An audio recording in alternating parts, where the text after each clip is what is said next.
Hivi wewe unionea hata huruma, si ndio? Yaani ndo kwanza nimetoka safari. Ujui huko nilipotoka nimepitia changamoto gani mpaka nimefika nyumbani. Na lukaje hiyo midudo nimechoka. Umechoka? Unachokaje? Mzigo gani uliobeba wife? Na bora basi ungekuwa umetoka mbali. Ni hapo tu jirani, almost 45 minutes on flight umeshafika nyumbani. What?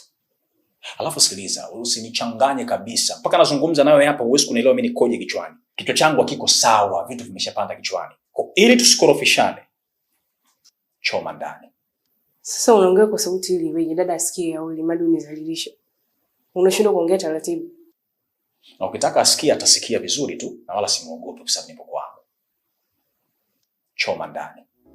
Lakini mama wangu unajua hata nimetoka safari bado nanuka jasho. Niache basi hata nioge nipumzike. Mimi napenda hivyo hivyo mwenzio. Choma ndani. Milele jibu nikipata. Nipe. Ni basi acha nijiandae hata nijiandae kidogo. Ujiandae nini? Tunakwenda vitani mama. Hakuna kujiandaa. Choma ndani. Nipe. Huyo. Nipe.